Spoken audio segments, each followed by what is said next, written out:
Hi, I'm Morgan. And I'm Jake, and this is Neverland Navigation Radio. where we become audio-animatronics. No, just kidding. I was like, I have no idea what you're going to say here. It would have been cool if we turned into audio-animatronics. I don't think so. Oh, all right. Anyway. I think you lose a lot of your freedom. I don't know. Our freedom? Yeah. Oh. We'd be scripted. Right. And one thing this show has never been, it's scripted. Sometimes we barely have our lists together. That's true. That's true. Yeah, but all the information comes from the heart. Yeah. And from the Disney website. Yeah. Well, not the rumor mill. And I made my list like a few days ago. Wow. I was excited about this one. This is a pretty cool topic. Yeah, very interesting. Yeah, audio-animatronics are what set Disney rides apart from so many other. That's so true. That's so theme true. Parks. Yeah, yeah. You're absolutely right. Like, because they, for a while, threw audio-animatronics and everything. Yes. It was kind of their thing. It's what people were so fascinated by. Yeah. And there's a lot of things that distinguish Disney in terms of themed entertainment. But audio-animatronics are definitely one of the calling cards of the company. That you don't necessarily, like, think about. Right. You know what I mean? I think now they're just assumed as part of themed attractions. But Disney was really the first to innovate them on the scale that they're used. And also, I can't think of... now, there are impressive audio-animatronics elsewhere, but there's not such a plentiful array of groundbreaking technology anywhere in the world, like at the Disney parks. Right. The scale is certainly at the Disney parks. Absolutely.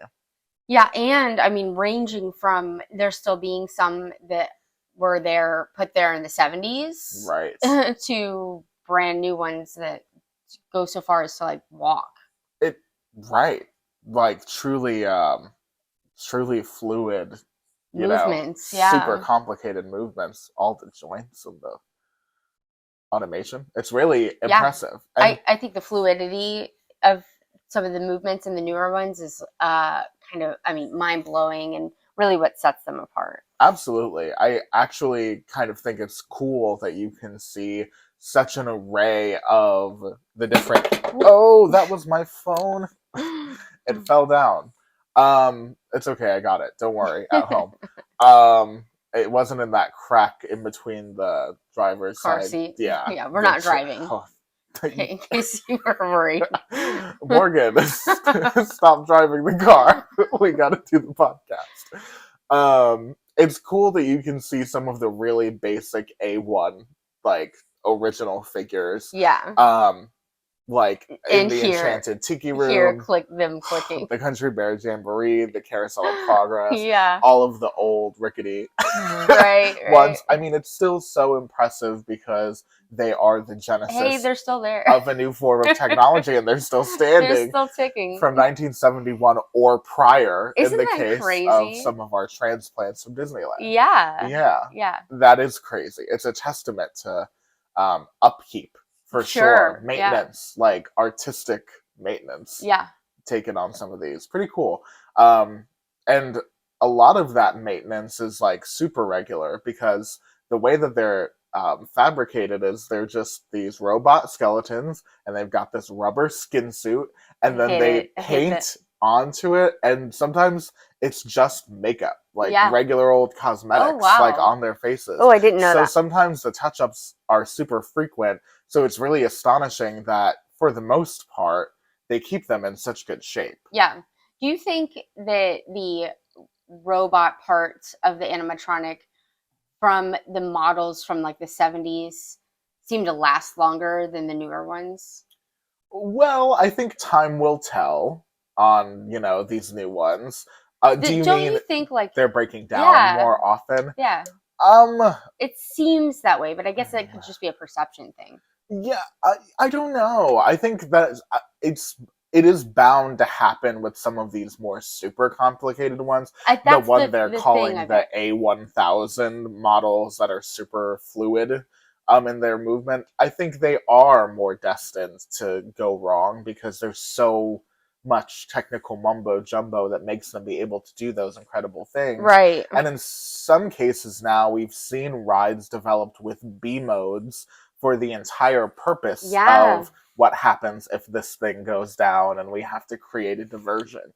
You know what I mean? That's a relatively recent development in Imagineering. Which I guess is smart.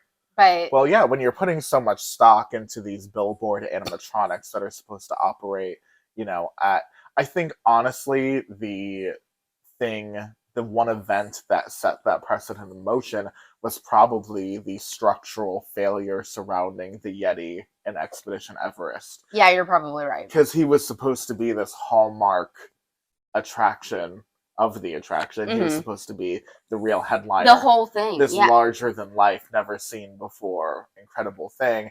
And then when that didn't exactly work out, they kind of flailed to recover with this disco situation. Right. So I think they saw that and said, never again. Yeah. So now, in some of the ones that I'm sure we'll be talking about, maybe we'll talk about the B mode, because that's kind of an interesting thing that happened. Yeah. All right. Yeah, it's actually not something I thought of when I made my list, but I'm sure it'll come up. Me neither, but I'm sure some of the entries on this list have have it, because, if they're the complicated ones, then it's got to have a failsafe. Okay. Yeah. All right. Now here's the tough part. Do you happen to remember who went first last week? Oh my gosh. The undoing of all of us. Right. I did. You did. Sure. Mm-hmm. You absolutely did. Yep. All right, that means it's my turn. Okay. Should we start with some honorable mentions? Yeah. All right. I have some shout outs to my least favorite animatronics that I wanted to get in. Oh, you're going to hate on some animatronics. I'm going to hate on some real quick. Okay. The aerial animatronics in Under the Sea. Yes. Are so bad. Yes. Especially the first one. Especially the first one. Why does she look nothing like Ariel in the movie? Nothing. I don't find animatronics to be remarkably unsatisfactory at Walt Disney World often, so this one really stands out. I think the thing for me especially is this is a newer one. Yeah. Like, what? Come on. Yeah, come on. And it's her face. So it's not like you can give me she's a mermaid. What do you expect? Mermaids are hard. There's no other mermaid that they've done before. it's her face. I don't think she's supposed to look like that. No. In whatever the situation is. Don't you just think it's her head that's not right? It's just her face. Well, yeah, her hair is not great either, but her face is really my problem. Yeah. I could survive the hair and the rest if the face was right. Yeah. But the face is not correct. It's not the right person. No. You've got the wrong man. That's a different mermaid. Let her go. Yeah. That's not Ariel. I also she didn't pass the facial recognition test on definitely she could not unlock Ariel's iPhone. There's no chance. Yeah. No chance. I remember seeing that the first time and I was like, wait, what? What went wrong? They have a bit of a history with getting her wrong. I feel like. Yes, there's a statue in Art of Animation, the hotel, and that one's also a little not right. Oh, really? Yeah. I don't think I've ever paid attention to it. Yeah, I don't know what it is. She might be hard to capture. Okay, but they drew her a lot. You do have a point there. I just don't get it. And not that I could do it. So I'm not saying like, you know what I mean? Give me half an hour and a bucket of paint. Right. And I'll make it happen. My thing is that you got all the other ones right. Yeah, it's just weird. It's just weird. It's just so odd. Weird. It's a little confounding. Why is she so difficult? I'm only going to hate on one more thing, and that is the Mickey and Minnie Runaway Railway animatronics with noses growing out of the sides of their face. Yeah, weird. I can't deal. Yeah, I don't like it either. I don't like that. That's Mickey and Minnie. Put some respect on them. For real. Their first ever ride. And y'all do them like that? Yes. So dirty. Yeah. I don't like it. I didn't write down any that I hated, right? Like I didn't write it. but the clicking is a little much in some of the ones we've already talked about. But then you get say their names. Well, like Tiki. Yeah. Country Bear Jamboree. You already named them. Yeah, I just wanted you to name them too. Yes. So we're not alone in this. Yeah, especially in Country Bear Jamboree, the 3 that are on the wall. The ones on the wall. Yeah. They blink so loud. They might be my favorite characters, actually. Me too. I love the sass. Yeah. I mean, it's hard to compete with the one that comes from the ceiling. Like, she's... Oh, no, I like the ones on the wall better. She's everything. He's just a Ken. Or whatever they're saying for that Barbie movie. That's how I feel about the rest of the Country Bears. Do you have any shout-outs that didn't make your top 10 but are worth noting? Yes, but I hate that they might be on your list. Oh, that's okay. I'll just not acknowledge the fact that you're saying all right. them. We're gonna do our acting right now. Absolutely. Okay, so the 4 that I thought of that made honorable mention for me because I really like them, but didn't make my list because, oh my god, there's so many awesome animatronics in Walt Disney World. It is really hard to pick. Yeah. Are Wheezy from the Slinky Dog ride. Good one. Yeah, so cute. Giant. What a fun ending to that ride. They got him so right. He looks just like the movie. Yeah, and the Mr. Potato Head in Toy Story Mania, because I think having an animatronic that fun and entertaining in a queue is really awesome. Versus the Buzz Lightyear one and the Buzz Lightyear ride. Sure, yeah. That's just like a projection. That one would have made that would have made one of the ones I don't like. Yeah, luckily we don't. I feel like we don't need to do a whole episode of our least favorite animatronics. No. Let this suffice to be our list of ones that every time we see, we're just like, ooh, look at you. Yeah. The Horizons Butler is on my list as love him. Iconic. Iconic, but didn't make my top 10. Right. And then all of the animatronics in Carousel Progress. Yes. They're old, but they're classic and nostalgic. Yes, and they do a really good job of conveying like demeanor. Mm-hmm. Don't you find? They're so appropriate. I get it. I get what you're saying. I didn't put that much thought into it. I was just like, these are so integral to like my childhood. Oh yeah, for sure. We spent a lot of time with those robots. And those are some old robots. Those are some old robots. Yeah. I am pleased with the shape that they're in. Yeah. You know. All right. I've got a couple of shout outs to some things from the past. The Yeti, of course, our fallen soldier. The Wicked Witch of the West at the Great Movie Ride, the first A100 audio-animatronic. She was so captivating when I was a kid. Right. The fluidity in her movement. May or may not be in the Rise of the Resistance right now. Oh yeah, people think she's Kylo Ren. Yeah. Despite the fact that there are 2 Kylo Rens, one in Disneyland, one in Walt Disney World. We'll look over that. Ben Franklin from An American Adventure. Morgan hasn't seen that. I keep telling her that it stars Beyonce. I saw it a long time ago, but I don't remember Beyonce being in it, so I must have missed something. Right, so now I was told we gotta go see Beyonce, but we still haven't seen her. Yeah. Y'all are seeing Beyonce on her Renaissance tour. We're seeing her at the American Adventure. Yeah. And then where she's the star, apparently. Right. Yeah, she is. She's the headliner. I also wanted to give a shout out to John Progress from the Carousel of Progress, but all of them, like you said. And also, I haven't seen this one yet, so I can't speak to it, but I'm absolutely tickled that there is a Grogu animatronic baby that walks around with the Mandalorian now. Oh, I didn't know about that. Oh, yeah, in Disneyland and Hollywood Studios and Galaxy's Edge. This is a walking... No, the Mandalorian is walking around and he's got like a satchel thing and Grogu is in the satchel. And that's an animatronic. I think he's a little robot. Oh. So that's pretty cool. I want to experience that. Yeah. That sounds nifty. I can't wait to see that. That's fun. Oh, you know what else we haven't even talked about? I'm sorry, we have not gotten to the top 10 yet and we're 15 minutes in, but this is my last thing. Disney did for a while something called the Living Character Initiative, which was responsible in Animal Kingdom and Dinoland. There was a roaming animatronic named Lucky, the dinosaur, who I met when I was a kid and thought was super cool. who now lives in the Disney archives, and that is a remarkable animatronic. And then that's on your honorable mentions. Yeah. Okay, that's totally on my list. No, sorry. No. I think that I forgot about it till now. This was a huge thing for Disney when this first came out. Totally. I also met him. Oh, cool. Yeah. We should make a t-shirt. I met Lucky the dinosaur. Yeah, right. And then with his little flower cart. Yes. He was so cute. And the flower cart I looked for him every time. Yeah, that's where the computer system was, and he was carrying it around, or he was walking with it. This was the first free roaming animatronic.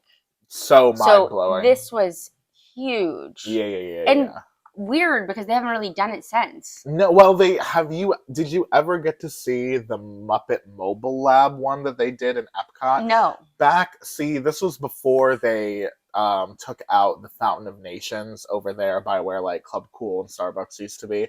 In Epcot, almost by Pin Traders. You're saying there was a Muppet thing in Epcot? Yeah, there was. Yeah, no, in the same way that Lucky was like free roaming. Dr. Bunsen Honeydew and Beaker were on this like rocket ship thing that would just kind of coast around the entrance plaza of Epcot prior to the demolition of the Fountain of Nations. So recently. Fairly well, I would say that was like what? I would say a few years they ago. probably last appeared maybe like 2018, 2019. Okay. That's not fairly recently. Lucky the Dinosaur was like 2004. Yeah, 2000s. Yeah. Right. So that I never got to see that one, but it's also super cool. So it was really short-lived, or rarely seen. Okay, rarely seen. I was definitely in Disney all the time in 2018. And I'm very confused about how I missed this. I'll show you a picture. It's pretty cool. Yeah. All right. Lucky premiered August 28th, 2003. I took notes on this one because it's such a weird, small, like it's such an interesting part of Disney history because he was only there for I think a few years. I'm sure I'm about to find out. And I thought a lot of people might not know about him. All right. I'm showing Morgan the Muppet Mobile Lab at Epcot. Wow. What happened to it? They don't bring it out anymore. They don't ever really give reasons for why things go away. Well, Lucky they did. That's not their style, typically. Yeah. What did they say? Why for Lucky? Well, because he was such a groundbreaking part of Disney history that they then shipped him to another Disney. Right. That's fair. Honestly, good reason. Yeah, I don't know why he was taken out permanently, Well, now I know he's in the archives because sometimes they bring him out for D23 and stuff. Okay. So I've heard. They also did a free roaming Wall-E animatronic that only has made appearances. I saw that on Disney Plus. Like, they did a show where they had him on the streets or whatever. Oh, really? Yeah. That's cool. But I haven't seen him in the parks. No. Was he in the parks? No, I don't think he's ever been in the parks. I think he's only been at these special events. Okay. Yeah, they moved Lucky to Hong Kong Disneyland to celebrate the grand opening of the park in September 2005. Cool. So that's why we were told that he left Walt Disney World. In August of 2015, he was then taken to his final home at Walt Disney World, but I guess. Oh, at Walt Disney World? Hold on. Sorry. Oh, you're good. Oh, Walt Disney Imagineering. Oh, gotcha. He's still running. This is what you're talking about. Like, he just they bring him out every once in a while. Yeah. He meets visitors who come with the Backstage Magic Tour from Adventures by Disney. Oh, in Disneyland. I guess. Gotcha. Yeah, that's where they do Backstage Magic.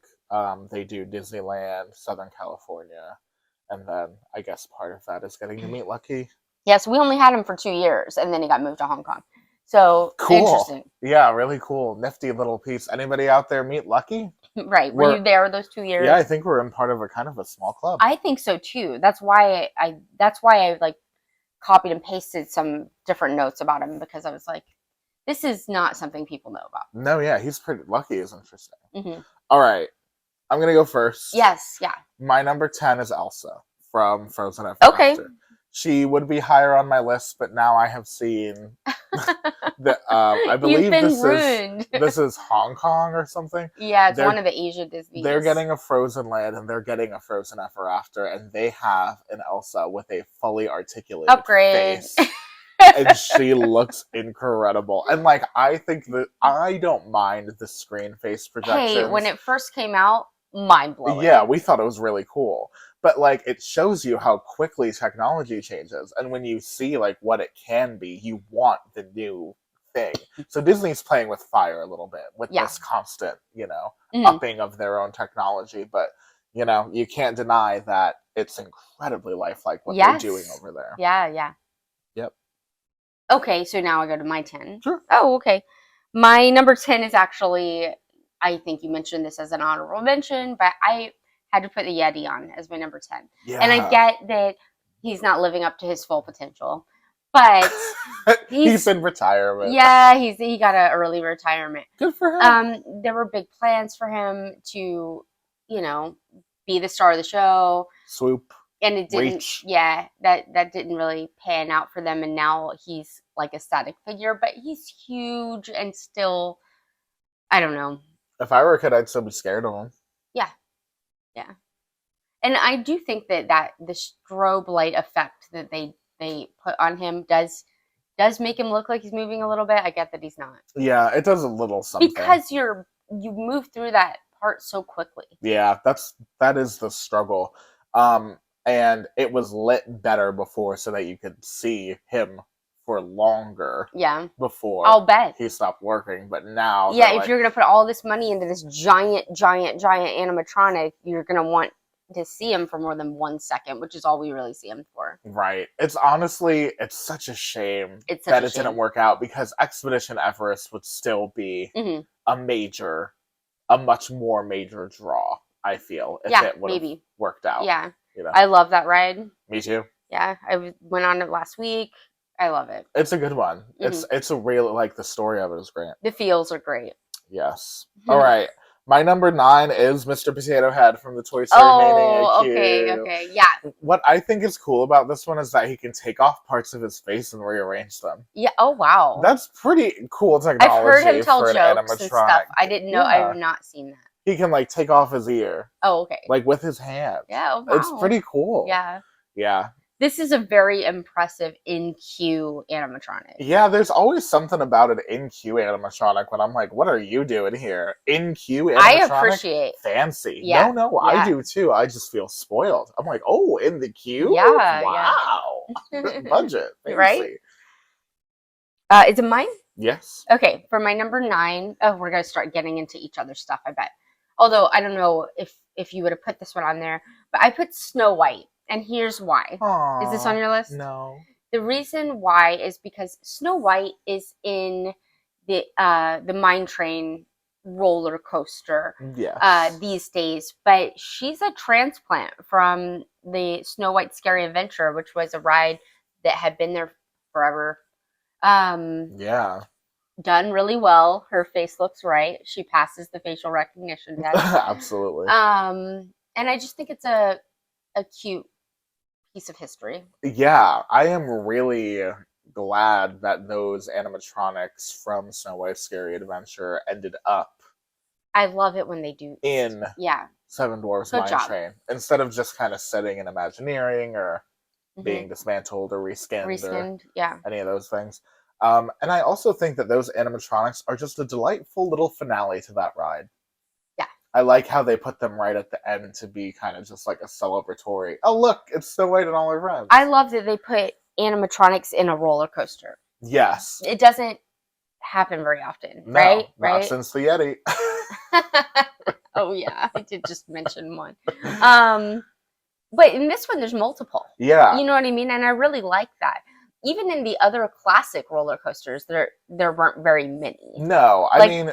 there's the goat. If you know what I mean, like he moves Big Thunder, yes, nothing in space, right? At Disneyland, you rode the Matterhorn recently. Yeah, do they have animatronic Yeti going on over there? Yeah, I think so. Does he move? Yeah, surely a little, but he's little. Oh, well, they can't. Comparatively speaking. Yeah, they can't all be towering colossals of animatronics. Yeah. I get that right from a nostalgia point of view, but I was like, I'm apparently too old for this ride. Yes. Backbreaker. Yeah. Bobsled coasters. Yeah. Are you on number 8? I'm on number 8. My number 8 is the Captain Jack Sparrow animatronic. Oh, that's my number 8. Oh my god! Wow. What are the odds? That's a cool animatronic. Yeah. I like that he's just rocking back and forth, and his hand is just like articulating. You know what I mean? Yeah, he's got fluid movement. All 3 of them. Yes. Yeah. Yeah. And this is not really about whether or not you think Johnny Depp animatronics should be in Pirates of the Caribbean or not. It's just about the fact that this is an impressive animatronic. Yeah. Well, the animatronic that was first in the barrel was inappropriate, huh? So they I don't even remember that. Yeah, but it got changed for the first time, I think, and I just know this because of our recent podcast where I talked about pirates. Yes. I think it got changed first in 2000. Nope, 2006 is when the Jack Sparrow was brought in, right? I think so. Yes. Yeah, and then it must have been changed first in the 90s because it was bad. It was like a woman in the barrel. Oof. Yeah. Gotcha. I'd have to go back to my notes. I don't want to give false information, but yeah, but I do remember it was inappropriate. Gotcha. I just remember by today's standards, a lot of conversation about like whether or not they should be putting a character from the movies into the classic Pirates thing, which, you know, it is what it is. Disney's going to do it one way or the other.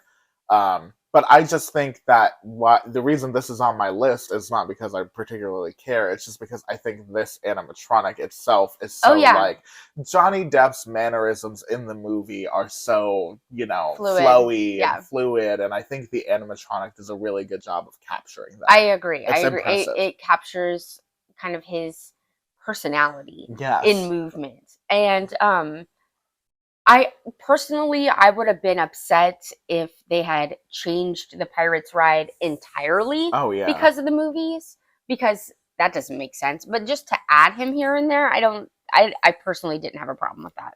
But you're right. It's probably a controversial thing. And well, yeah, people are, you know, especially for the classic attractions, people are very committed to their... But at least it was just an ad. Yeah. I mean, they did take away a little bit, but like almost nothing. Yeah, it's really just more of a swap type of situation. Yes, exactly. You know the story's the same. Yeah. Most of the animatronics, they're all still there. Yeah, right? I certainly don't mind. You know what I mean? It really doesn't change much of anything for me. It's almost like an Easter egg. You know what I mean? Like a little bit more than an Easter egg, but it's not like not like, oh, we changed the story to match the movie because we want to promote the movie, or we added 10 animatronics, or we added a new scene. They just barely threw him and in. A couple lines of dialogue, like where's the treasure? Oh, I'll find Captain Jack. Oh, right. Sparrow. And at the beginning they added what's his name? Yeah Barbossa. Good job. Yes, but like I think now that the movies are older, you can kind of see that the fact that they worked them into the story so carefully has served them well, because the ride doesn't feel cheesy or 2000s or like it's promoting the movie. Even like it's promoting the movie. Right. It just feels like it's still the Pirates ride. It's just got a couple familiar faces, which I think was the reception they were hoping to get when they put all those Disney characters in It's a Small World in Disneyland. Yeah. You know what I mean? I liked that. The characters that they added them in the same art style as the classic. Yeah, right. As the It's a Small World. But yes, I have heard that some people didn't like it too. Yes. But again, that was just an ad. Nothing was taken away. Easy to ruffle feathers, though. Yes, I know. All right, number 7. Oh, we both did. Well, then I'll do number 7 too. I'm staying in Pirates. It's Red. Oh, okay. The auctioneer. I talked about her so much on last week's episode. Yes, you really did. You gave her a proper tribute. That I didn't put her on this. Well, I just wrote pirate. Did I write Jack Sparrow? I did. Yeah, but I also, when I wrote Jack Sparrow, I was like, but I mean all of the pirates. Because I think the ride hinges on the animatronics so much. They're the star. Oh yeah. You know? Yeah. So really it's a team effort. But the red one I really appreciate because I like the history of what they did with it. I like the reason that the pirate auctioneer is a woman now is because the past version was like insensitive to women. Like, I feel like Disney did a good job of fixing that situation in a way that still made sense with the story for the rest of the ride. You know what I mean? It was done with. See, I think I heard more controversy about this change than the Jack Sparrow added. Yes, this was definitely a big topic of conversation. For historical accuracy versus, right, all of that type of discussion. And not messing with Disney history. I think that's the thing that a lot of purists are worried about. Yeah, and I get it, but sometimes things have to change a little. All we can really hope for is that they stay true to the Disneyland will never be finished so long as there is imagination left in the world. Right? All right. But what I appreciate about the red character is I appreciate the way that she's got like the stance that she's in, and the movements of her arms are very like direct and very like authoritative, which I really appreciate in her character. But also I love her dialogue and the voice acting that was done for her. I think very powerful. It all goes together really nicely. Yeah, they did a good job. So on to my number 7. Indeed. So my number 7 is kind of like a hear me out, Oh, all right, I'll hear you out. Okay, great. So I have Frozen and the Frozen characters, although I think more, you said Elsa specifically. I think I like Olaf and Sven more. This is your number 7? Yes. The skating Olaf is my number 6. Oh, wow. Oh, okay. So you weren't meaning Frozen as a whole. See, I'm kind of doing a Frozen as a whole, but I'm also lumping in Maelstrom. So. Oh my gosh. Yeah, this is like a giant umbrella. Because there's so many animatronics. Yeah, it is hard. And Maelstrom only gets even mentioned here out of pure nostalgia. Yeah. There was nothing technically amazing about the trolls. You know what I mean? But that's also not everything that an audio animatronic is about to me. It was scary. Right. It was so scary when I was a little kid.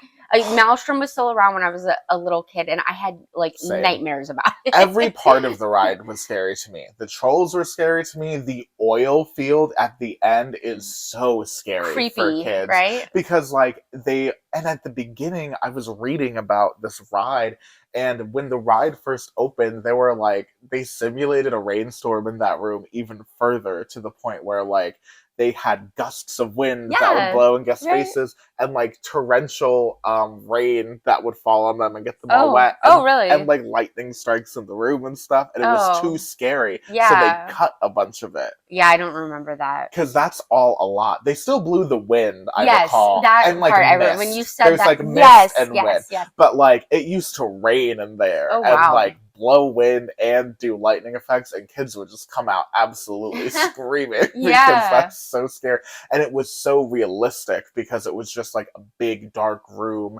There was rain projections with rain actual effects. I can't even imagine. But the animatronics of this ride, actually something I really appreciate about them is the attention to detail with all of the textures of moss and fur and all the different things to be accounted for. Oh yeah, they looked really storybook, Yes, exactly. The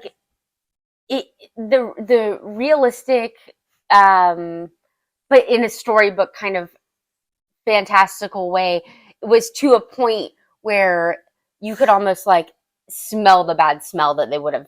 Obviously, these guys are gross. Or maybe it was just musky in there. Maybe it was the water. The water was gross. But I know what you mean. Yeah. You felt like you could feel that nasty animal fur. Yeah. And smell it. Yeah. Yeah. So we went back over the falls. From that, to Frozen and its happiness. And when I first saw Olaf, the skating, the first scene you go into, the first time I went on that ride, I was just what is happening?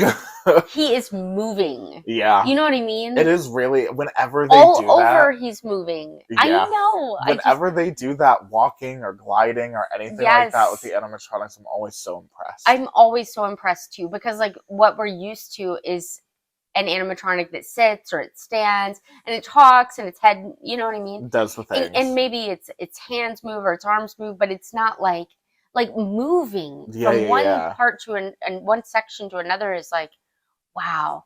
And then the facial expressions on Sven, he's not projected. His eyes are the only thing, but everything else is real. Yeah. I think like when his tongue is stuck to the thing and he's like pulling, it's cute. It's very realistic. It is very realistic in a cartoony way. Well, because his tongue is like flopping around a little, and his eyes look panicky, kind of. Yeah. The Frozen Ever After animatronics are really impressive. Yeah. Especially for like. See, and that came out before Ariel. What? But did it before? Yes. Wow, that's trouble in River City. Yeah, that don't make no sense. The Ariel ride. Sorry, I don't use the full real Under names. The sea, yeah, sorry. The Voyage of the Little Mermaid, I call it, the Ariel ride, existed in Disneyland. So I guess if all they did was like a copy and paste situation, which I know that to be true, at least to most extent with that ride, then I guess this is in California Adventure, right? Yeah, we already made this Ariel animatronic, so we'll just make another one that's exactly the same and not have to like redesign it. But come on, why? Well, yeah, you had a chance to fix it. Yeah, you had the chance. You could have done it. Yeah. Anyway, my number 5 is Hondo Onaka from Millennium Falcon. Are you on 5? I don't think I did 6. Did you not? My 6 was Skating Olaf. Oh no, we didn't. What's your 6? My 6 is all the Stormtroopers. Oh, from Rise of the Resistance? Yes. I thought about putting them on there. So they don't do much. So I would understand. That's the only reason they didn't make my list. To me, it doesn't matter because the sheer amount of them, and the shock value of like the doors open and oh my god, there's 100 or however many stormtroopers, or it looks like they're, you know what I mean? Yes, and they all move a little. They all move a little enough that you actually, your mind can be fooled to thinking, it's very convincing. It's astounding when you walk in there. Yeah, the awe factor is just because the room is enormous. The room is enormous. Look at the ceiling in there. I know. It is so high above your head. Yes. And there's so much of it. Right. You don't even understand how big the room is until you see the ceiling. And then you're like, oh my gosh, we're in like an airport hangar. And then I'm like, where are we in Hollywood Studios right now? They like, did you just transport me? Yeah. Yeah. I didn't look like I was walking into this giant building. Yeah, seriously. I mean, they had to knock down so much stuff to build Star Wars Land. At least we got a huge... True. At least we got this huge, awesome experience out of it. Yes. But I can't... The feeling that I got when I first saw all those stormtroopers was such an intense experience that it had to make my list. So that's my number 6. That's a good number 6. They are. Anyway, staying in Star Wars Land, I've got Hondo from Millennium Falcon Smuggler's Run. It's just what we were talking about before. His walking is extremely impressive. He's my number 2. He's a good one. Even if sometimes the walking is a little bit like, it looks like he's moonwalking. Oh, you think? Or something a little bit. Which, is also happened with the Benjamin Franklin one in The American Adventure, which is the first walking one. That one climbs upstairs, I think. That really? One's wild. See, I need to see this. But I always assumed it'd be boring. Sorry. Oh, okay. It is. Beyonce puts on a boring show? What? Her part is 10 out of 10. It's like it's like Muppet Vision. This has been like a joke for us for a while because when Jake found out that I hadn't done this experience since I was a kid, he's like, I can't believe you haven't done this. Did you know Beyonce stars in it? And I'm like, you're a liar. But tell her. Tell her. Let her know. We joke all the time. Oh, should we go see Beyonce? One day we will. One day we will, and I'll find out. Yeah, and you'll be raptured. But anyway, yeah, Hondo. Go ahead. Hondo. I don't particularly care about Hondo as a character. Neither do I. Like, at all. Although I not think, even close. Okay, some people are going to hate me. Is this a character that's already in the Star Wars universe that I should know from a movie? I've seen all the movies. I think you are asking such the wrong person. I know. But I think he's from the Clone Wars, the animated. Okay. I was going to say, I don't recognize him outside of the Millennium Falcon ride. That doesn't mean that he wasn't in one of the movies. I had to Google to know who he is. Okay. So, but the character that he plays in this ride, I think, is a good character. It really helps the story. Yes.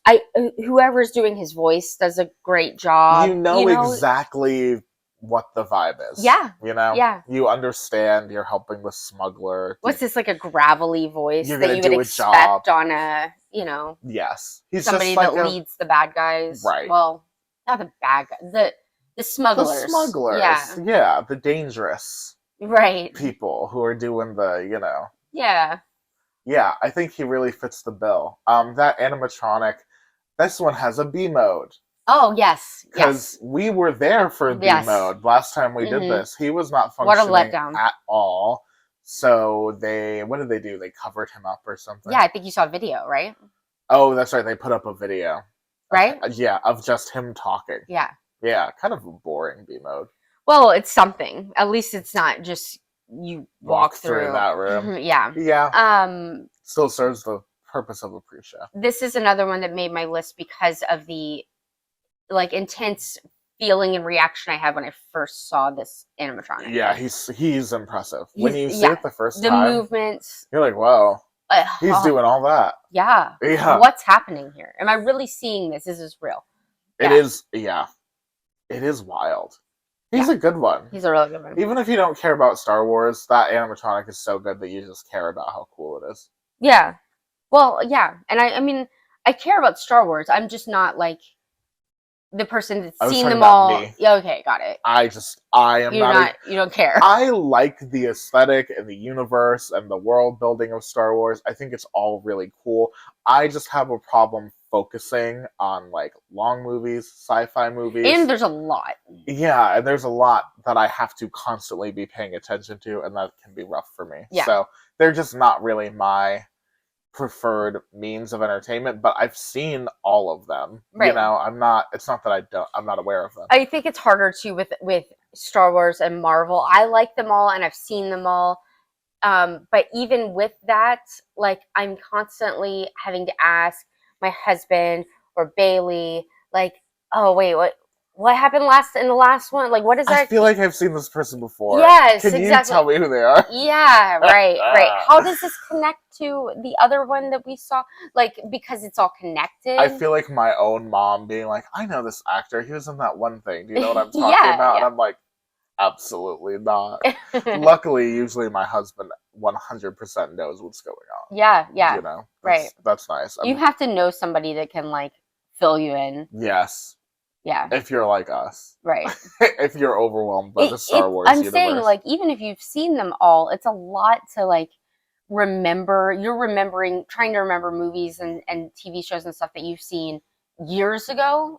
Yeah, and they all came out in different decades. Right. So it's not they're, immediately connected either. Because when the new ones came out and they were referencing things from the original trilogy, I was like, well, I guess I should have rewatched everything before I went and see this movie. Right, you should have dedicated an entire week and taken the whole week off of work and just watched Star Wars content. Can I tell you that when my husband and I had COVID, that is the only time in my life I could have had time to do that. So I did. I watched all the Star Wars movies. Wow. Yeah. Hey.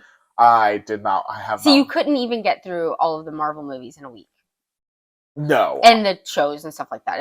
You'd have to retire early. And I considered I considered trying to catch up on all the Marvel stuff before Endgame, just so I could get the full experience, and it just was not going to happen. Yeah. Star Wars before the last one, Rise of Skywalker, before that last one came out, I felt it was much more doable to catch up on the Star Wars stuff. Because at least there's only 8.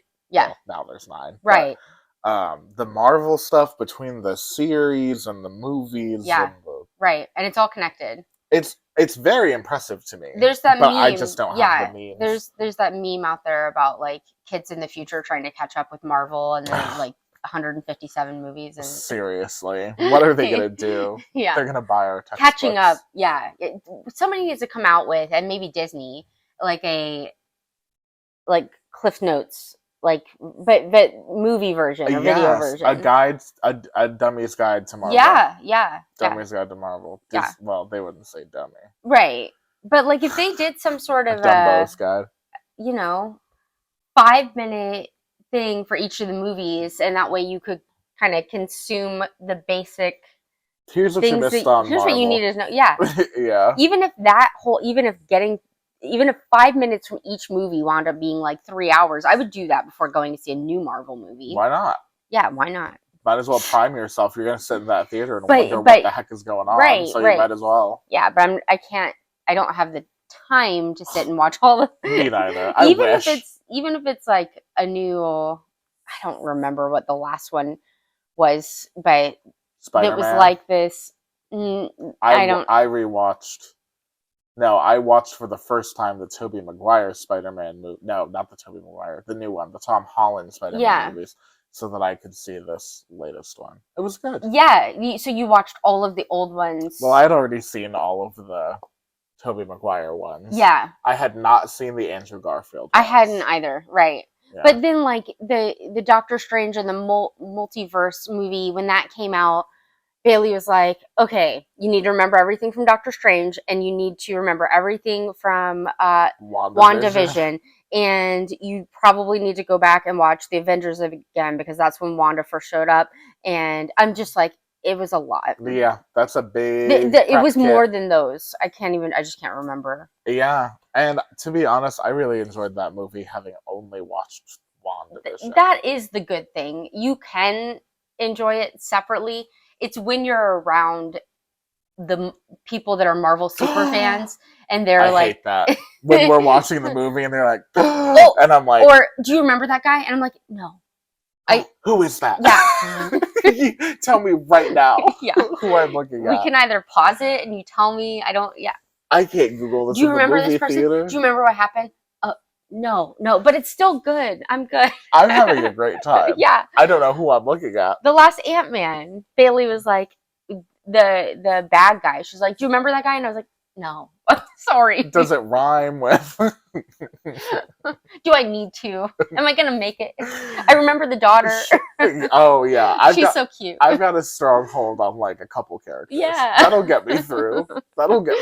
Anyway, we took a wild left turn. You guys want to talk about Marvel? Okay. Where were we? And I'm not even complaining because I love Marvel. It's just like so much. Yeah, no, I feel like I need like a flow chart or like a visual aid to help me know who's who on the family tree. And my family will start bringing up the comics too. Like, well, in the comics, this happened. Oh my god, Tyler does that. Yeah, and I'm like, my brain's gonna explode. I just can't. I'm actually every single time I'm so impressed that the universes are so interconnected. Yeah, and I'm so impressed with him that he remembers and knows. Yeah. But I'm like in my mind, I'm like a flash drive with no storage left on it. You know, like you can't burn that to this. It's not gonna happen. If you attach a cool song to it, that helps. Yes, it really does. That was such a big part of my enjoyment of Captain Marvel. Guardians of the Galaxy. Yeah, a good soundtrack. And I remember those better. Yeah, I really do. Same. It really helps. Yeah. All right, that was my number 5. Okay, my number 5 was Lucky the Dinosaur, so you can go on to your number 4. My number 4 is Ursula the Sea Witch. Okay. In the Little Mermaid ride, because I really do like her. I love that. That's my favorite room. Yes. And the size of her, like the presence. Yes, I do like that she's built to be like bigger, like a more imposing figure than like the skinny little Ariel that we just saw. Yeah. Like she's built to be such a right size, and her head is so big too. Mm-hmm. And it's pretty impressive because I like the intimacy of that room, because it's just a backdrop and her and you, and that's it. Cool that we don't get that and this a ton. cauldron situation or whatever. I don't know what it's called. I think that's right. I think it is a cauldron. Yeah, but with the bubble thing, huh? Oh, right. Yeah. Yeah. I like that all of the attention is on the animatronic. Yeah. She's singing you the song. The song. Yeah. Song. Her songs are the best. Yeah. Yeah. I like that moment. I mean, those are great villain songs. Yeah. Oh, yeah. Poor Unfortunate Souls is standing the test of time for sure. Yeah. I always want to hear that song. I love the beat. You know, like you're like dancing in your clamshell or whatever. Yeah. Oh no, our clamshell's been stopped. Maybe it was that sea witch. Love that. Love that. How do you feel about the Scuttle though, animatronic? The bird? Yeah. He's fine. Is he remarkable? No. No, not really. This is another one where one in the line or the one in the beginning with the I'm guitar? talking about the one in the line. Because I kind of like that one. I'm, again, happy they did something, but I feel like he could have been better. He's kind of just... He's almost never, like, actually moving. Yeah, he moved. I do feel that his range of movement is pretty limited. Maybe it's it was better. He's got to live outdoors. Maybe. I constantly think about him. I'm like, how does this animatronic survive out? Yeah, I'm at work and I'm like, God. Poor Scuttle. Poor Scuttle in the humidity. Yeah. His little fur. The sea spray. How does he do it? And also, just how does his fur not like get all messed up in the Florida heat? Yeah. Oh yeah, feathers. Maybe his feathers they actually like coated them in. Oh. What's that stuff? Scotch Guard? Yeah, Scotch Guard, so that it was realistic. Scotch Guarded. Yeah. All right, that's my number 4. Okay. Ugh. My number 4 is gonna be the Na'Vi River Shaman. Yes. Is this on your list? She's my number 1. Oh wow. My big kahuna. Okay, well then let's talk about her when we get to number 1. Okay. Okay. Do you want to switch back? Yeah. You mean to you? I don't want to do mine. Okay. Oh, you want me to do mine? Yeah. Wait, why? Because I'm sure it'll be yours. Oh, okay.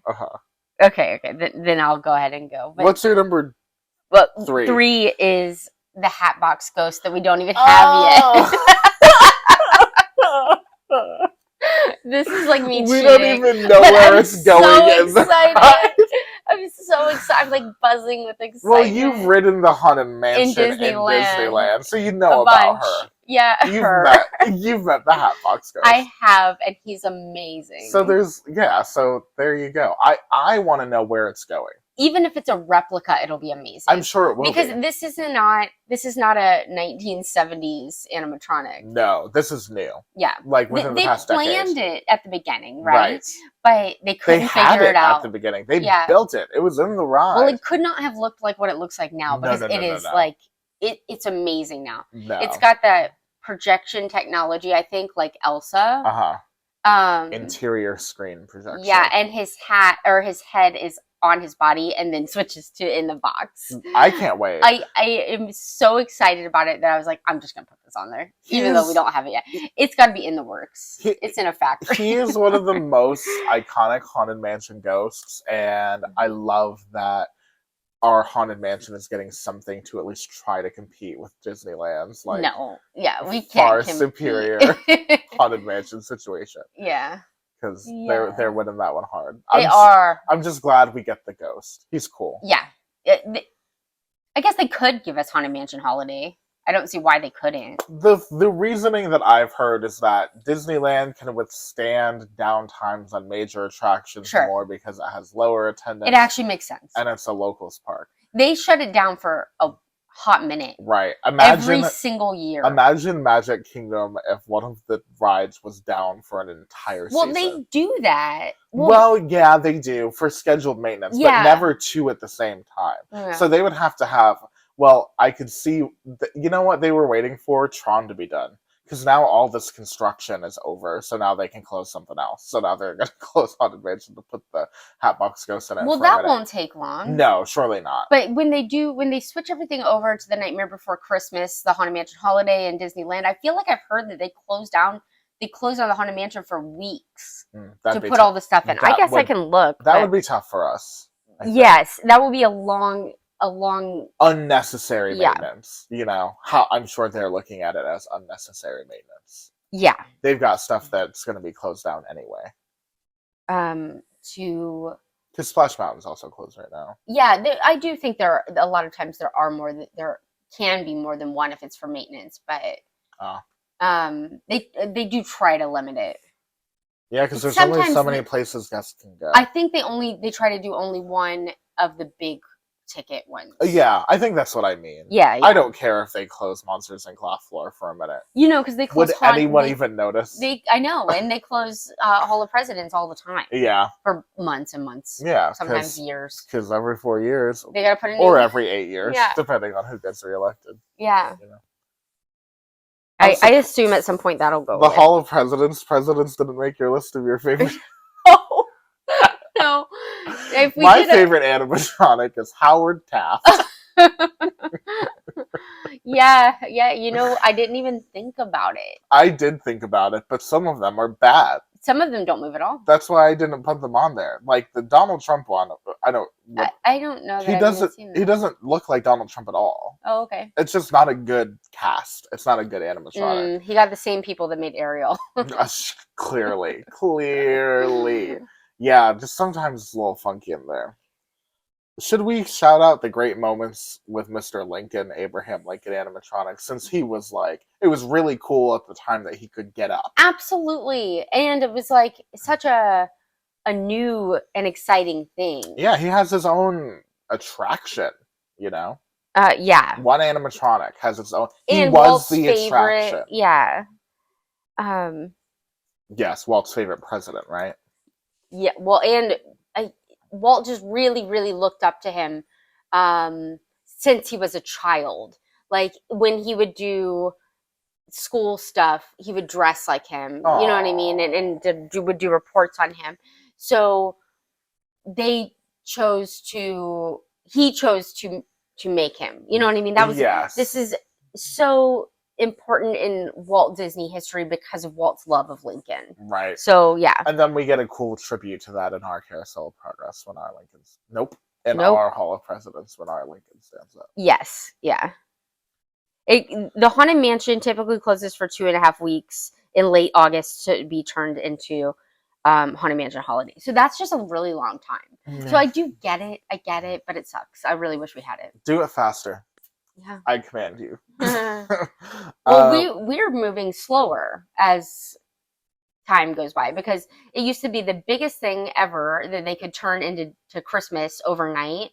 And last year, days were going by and there's no tree in Magic Kingdom. I mean, yeah, that was weird. It was so weird. I was surprised. I mean, I guess with the labor issues that they've been having, that must be why. That must have played into it. Yeah. Yeah. Anyway, but it was weird. Did you do your number 3? Yeah, I'm down to 1. Although I don't understand where this was on my list or how it got taken off. But at some point, I just had, and maybe it was in my honorable mentions, and I just didn't get there. But I did have the Great Movie Ride as a whole. I know you mentioned the Witch, but there's so many greats in there, and these are all Casablanca, Tarzan, Indiana Jones. I mean, everywhere you looked in that ride. Yeah. The alien xenomorph animatronics were incredibly scary, and so many. Yes. Yeah. Everywhere. Yeah. So that I think is worth mentioning. It is. It is. Well, I'll tell you my number. You know, my number 1 was the Shaman. I'll tell you my number 2. It was Kylo Ren. Oh, okay. And Rise of the Resistance. I think it's a good animatronic. That also has a B. That also has a B mode. I think he's really... I love the moment... This is a different moment in the same ride. But when the separate Kylo animatronic is doing the thing where he pulls you closer with the Force. When you said cool. It, that's what I was picturing. But now that you mention it, there's more than one Kylo Ren animatronic. Yes, because I'm talking about the one at the end where he gets sucked into space. Okay. He's that's the one I was picturing. Okay, because at first he's doing his Force thing, and then he gets sucked into space. Right? Yes. Yes, but you're right. He also does that at another point. Yes. He's always doing that. He's always freezing people with the Force, pulling you closer. Yeah. He's just lonely. Mm-hmm. He just doesn't understand how to love. Yeah. That's his problem. Anyway, Kylo Ren, I like the animatronic. I think he's a big bad animatronic. I like when the animatronic villains are like intimidating. Yeah. Cool. Yeah. I think that he's good too. He didn't make my list because I think what hurts it for me is that the mask and his like outfit just seems so like easy to throw on. Like I'm just like beginner level. Yeah, it does feel like that. But then well, he's got a full body under there. He's not just in like the cape. He's also got like fully articulated and costumed limbs under there. You just don't see it as much because I get it, because you can't tell that it's as impressive as it is. Right. You know, it doesn't give that same wow factor as the shaman in Na'Vi River Journey with like 6 different very cool arms. You know what I mean? Like it's hard to. That's why it's not my number 1. My number 1 is the shaman. I love that shaman. So I think my number 3 is your number 1. Oh, I'm sure. Yeah, DJ Rex. DJ Rex. Yeah. Or Captain Rex, or depending whatever. on the day, depending on the year in history. Yeah. So, which do you want to talk about first? Well, we should start where any good story begins. The beginning. Okay. What? When do you know when Star Tours opened? I know it was in the 80s. 1980. Are you guess? Or do you know? No, I don't. I can look it up. I think it's 1991 because I think. Oh, do you? No. Well, yes. Well, okay. The park didn't open until like 87, I don't think. So, did it open with it? No. Star Tours did not open with Hollywood Studios. It wasn't done. Oh, that question didn't work. When did Star Tours open? It's also. Did you hear that they're releasing new adventures for Star Tours? No, but they do it all the time. It was in 89. Boom. Dang. Unless that's Disneyland. Hold on. Nope, it's Hollywood Studios. Nice. Great. July 12th, 1989. So is that why you want to start with mine because it's old? Yeah, okay. Sure. So Star Tours, which opened in 1989, used to be this adventure where Rex was the robot piloting your, adventure. Yeah, you're a tourist. He had jokes. Yes. It was fun. He was nervous. It was his first flight. He's just supposed to be like a tour ship captain. Yeah. If you looked close, there was a tab on him that says "pull before flying" or something like that. It was funny. I saw that. I looked at that every time. Yeah, funny. He was a tour guide, and this was his first flight, and then it goes awry. Yes. So you have an encounter with the bad guy. He's funny and nervous and kind of dorky, but cute. And then when they changed it in the 2000s, 2010, then C-3PO was your captain, and not DJ, he wasn't a DJ then. Rex was retired. In his basement. Mm-hmm. Then when Ogus came out, which was, do you know what year Batu opened? I think 2019. Okay, something like that. 2019, 2018, one or the other, I would say. There is a bar in Batu, which is like our Star Wars land, and that was called Oga's. And Rex was now the DJ in there, and all of a sudden he's cool. He did get really cool really fast. He got really cool. Still has jokes. He does. Yeah. And like, he's like bobbing his head and stuff, and spinning records and all kinds of fun stuff. So, yeah. He got what the kids call a glow up. Yeah. I love him. I love him for nostalgic purposes. I love him now. I love with my whole heart that they brought him back. Yeah, I really appreciate the kind of respect paid to Yes. him. It's valuable to know that like Star Tours was a huge deal when it opened, the first motion simulator attraction of its kind.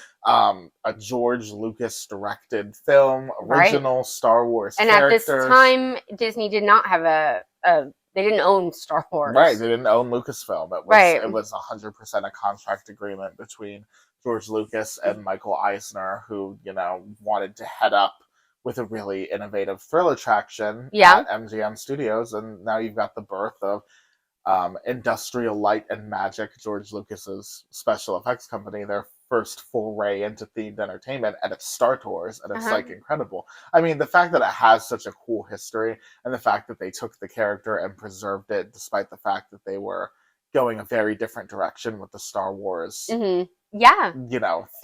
They weren't going for the classic Star Wars. They were going for the new one. Right. And this Rex, the character, is not a character that's from Star Wars, the movies. Right. And he is voiced by Paul Rubens.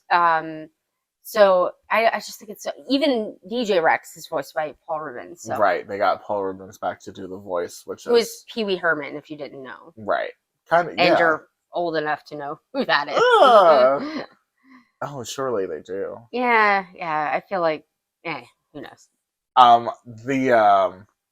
The thing I like most about DJ Rex and his environment is that he's so twitchy and glitchy. So that sometimes he says lines from the original Star Tours as a glitch. He'll be like, "Comet!" which is, an iconic part of the original attraction when you're I love the danger. Easter eggs of it. Yeah, for the people who grew up or remember the initial version of Star Tours. Right. And I mean, I don't personally drink, so I will still go into Oga's and pay $10 for a ridiculous mocktail just to see DJ Rex. Yep, because he is the star. Yeah. Okay, so let's get to your number one, which was my number or something. The Shaman? Mm-hmm. The Shaman in Na'Vi River Journey. There's actually not a lot I have to say about this, believe it or not, because it speaks for itself. It does. It's so fluid. The attraction is incredibly quaint and incredibly... This isn't even a must-do attraction for me, but... I would say this is only a must-do attraction. In my opinion, this is only a must-do attraction for your group if you have someone in your party who cannot do Flight of Passage. Yeah. I think it is an excellent offering for that reason. Right. Because there are a lot of people who can't handle anything simulator related, who can't handle screens, who don't necessarily have bodies that work with the ride system. So it is nice that there's a Pandora Avatar themed attraction there for them if they can't do that. But honestly, that's just about it for me. Yeah, well, that being said, I'm not a huge fan of the Avatar movies. And I still was so blown away by this animatronic when it was first introduced that it was like, another awe-inspiring, like, the fluidity of the movements. I like and the what, like song. 4 arms? Yeah, or something. And they're all moving so perfectly. With the music and with the singing, it's very... I wish I could stay in that room forever. Yeah. It's very peaceful. Yes. Big fan of that animatronic. I also am so excited to see what is next. Yeah, me too. Because I think this Elsa Overseas and also the Overseas Beauty and the Beast dark ride that they're doing, Chocolate's Dark Ride, I've seen Disney put out on all of their socials some development footage of those animatronics, and they look incredible. Correct me if I'm wrong, but the last 3 new rides that we got, none have had an animatronic at all, right? Tron, Guardians, and Remy? Yeah. Is that right? Yeah. Eesh. What's going on? That sucks. Well, I'm sure we've got some. I mean, we know Tiana's will. Well, we just got a ton from Rise of the Resistance. True. So I guess we need to... So it's not like it's going away. Right, and they're doing them in Tiana's Bayou. We know that. And we're getting the Hatbox Ghost. So it's not like they're done with animatronics. But that was a weird streak of... thrill rides. It was almost a... Well, not Remy. Oh, yeah, that one's just screams. Yeah. Yeah. Yeah, it's funny to see how Disney goes through these phases. Yeah. Because it reminds me of the thrill hype of like the 90s when they were adding in things like Rock and Roller Coaster, Tower of Terror, Extraterrestrial Alien Encounter. That one does have an animatronic, but you know what I mean? They were going for these more thrill-based experiences and some screen-based experiences. It's funny how Disney is cyclical like that. But yeah, animatronics, Disney's the best to do them, and I hope they continue the art form long into our old age. I can't wait to see what's on the horizon for the new ones. Ha. Oh, if you can dream it, you can do it. Am I right? On the horizon. All right. All right. That's it for us. Top 10 favorite animatronics. This has been fun. Super fun one. If you guys would like to let us know your favorite animatronics, then you can do it on our Instagram or in the comments of the visual version of this episode on the YouTube. Yeah. Our YouTube channel is Neverland Navigation Co. Please subscribe, like the video. Leave a comment. And leave a comment. And our Instagram and TikTok are both at Neverland Navco if you want to interact with us or if you want to see our goings on about the park or some cool Disney history stuff. Yeah, absolutely. If you're listening to us on audio, just if you could please leave us a review, that would super help. Subscribe. Yeah. And our Etsy store is called Neverland Navigation. Yeah, the Neverland Navigation shop. Custom t-shirts, custom towels, also some fun designed park inspired designs on there for you to choose from if you're not doing something custom as well. Yeah. So lots of fun options. Yep. All right. That's going to do it for us today. And until next time, we'll see you on our next adventure. Goodbye. Bye.